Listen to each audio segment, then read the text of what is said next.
Hi everybody, I'm Rachel and welcome to my channel, Learn Love, Learn Do.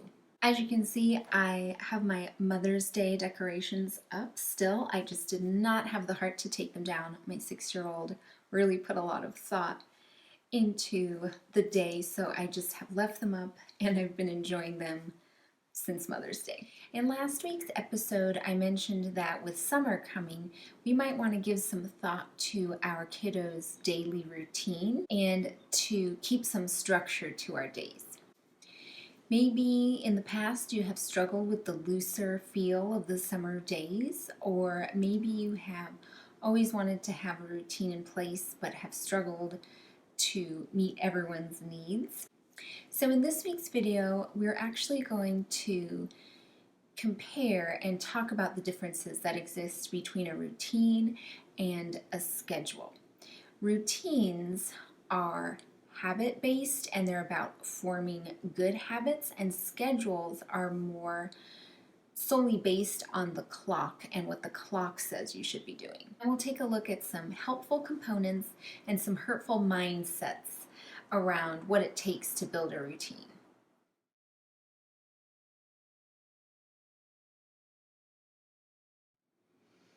Okay, so let's take a look at some hurtful mindsets when making your routine. If you tend to think in terms of schedules and the clock, here are some things that can happen. When you try and fit everything into a specified time in your day, the minute anything falls behind or is late and is outside of your control, that's when the stress can ramp up and things just slowly start to fall apart from there when you're trying to stick to times and the clock.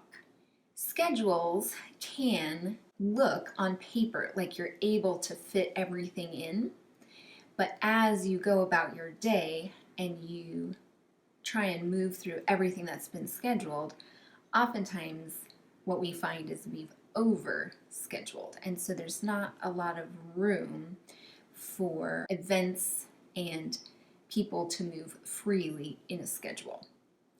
Schedules can also make it feel like you need to get every single thing done, and they almost become kind of a checklist, and it can become about fitting one more thing in, getting one more thing done.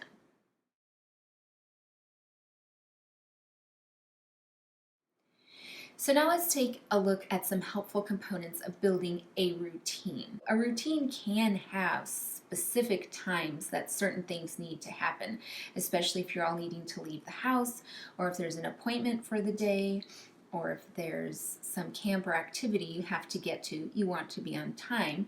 But you just insert that into the routine at the time and build everything else around that that doesn't have to happen at a specific time. So if you need to leave the house by 8, look at your morning section of your routine and say what needs to happen before 8 so that we can leave the house fed, teeth brushed, dressed, all that sort of thing. And so a routine right off the bat leaves room for those specific times in your day when things need to happen, but also has great leeway for when all the other things that don't have a specific time can fall into place. And a routine doesn't have a minute by minute feel. It has kind of a free flow with one piece going right into the next piece.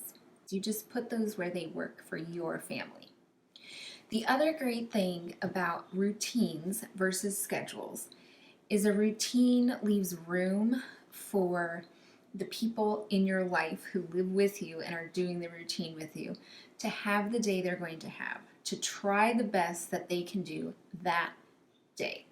Sometimes crazy things happen in the night and people don't get great sleep, so we're all kind of draggy and tired and grumpy. That's okay. The routine can still happen. We're just going to move a bit slowly.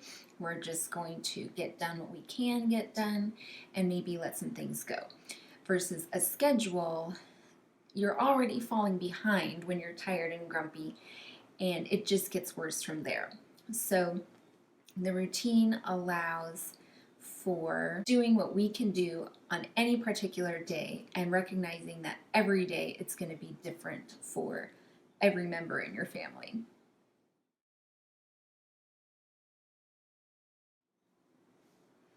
So when we look at a routine versus a schedule, like I said before, a routine should have pieces and parts of your day, but there's not necessarily a time assigned to that part.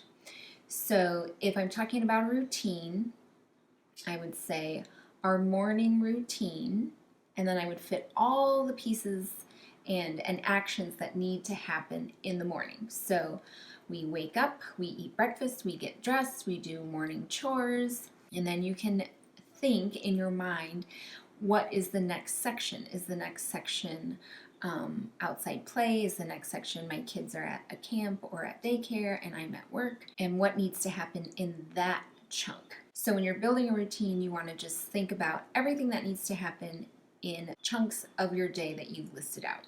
If your day is morning, caregiver time, return from work, dinner time, then what needs to happen in those chunks of the day? Then that's what needs to happen for you to fit the pieces in your day. But there can be a flexibility and a smoothness within those pieces. Routine is about habit formation, and a routine should be a series of actions that need to take place in an appropriate time. So I brought here my daughter's morning routine, and I made this for her because our morning depended a lot on me moving her to the next thing and keeping her going. And I just felt like I could kind of put it in her hands and let her be in charge of something. So these are the parts that need to happen in her morning routine. I have mine, but there are things that my older daughter is in charge of for herself. So she needs to get dressed, she needs to eat, and a lot of times that's something that I've made, but sometimes she makes her own breakfast. She needs to go look at her chore chart and see what she can get done in the morning. And she needs to update her calendar. And so when we start our morning, I say, go ahead and start your morning routine. And she progresses through the items that need to happen there, but they don't need to happen in order. Sometimes she has breakfast first, sometimes she gets dressed first, sometimes she does her chores first, and then interrupts her chores and comes to eat breakfast.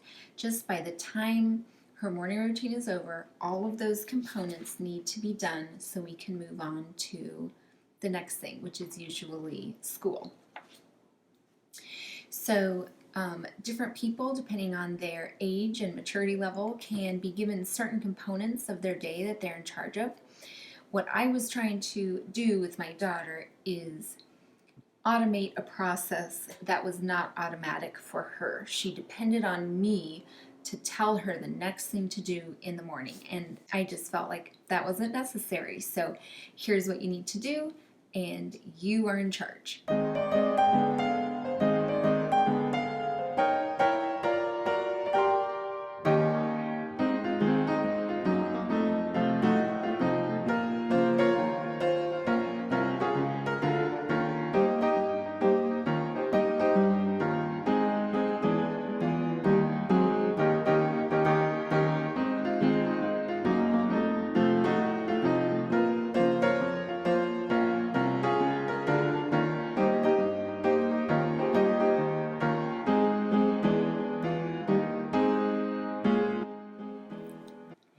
As a classroom teacher, I had to operate out of a schedule and routines that I put in place for my students. School is very scheduled. You start at a specific time and you have a lot of requirements for how many minutes to spend on reading and math and social studies and writing and all the subjects. So you have to really stick to the clock and keep an eye on it. But what I put into place kind of as an overlay to our schedule, our very tight schedule, were routines that allowed my students to have a little breathing room and not move from one thing to the next if they weren't ready for it. For example, every single year, and I taught for 9 years, my students came in from recess hot, sweaty, and totally wound up. So I took a few minutes out of our schedule and just did a water break routine. And again, I taught kindergarten and first grade, so they were pretty young students, but we just would listen to music and take turns drinking water at the water fountain, splashing our faces, and just kind of wind down from that high recess energy to back to our kind of acceptable classroom levels. And so I offer that story as a way for you to troubleshoot any kind of problem areas in your routine. Is there a part of your day that just kind of breaks down or is difficult to get through? And what could you do as a kind of a support or a help for yourself or for the other people involved in that routine? And sometimes it's as simple as needing a drink of water and a splash on your face, but sometimes it's you need to talk to somebody or one of your kiddos needs to talk to somebody.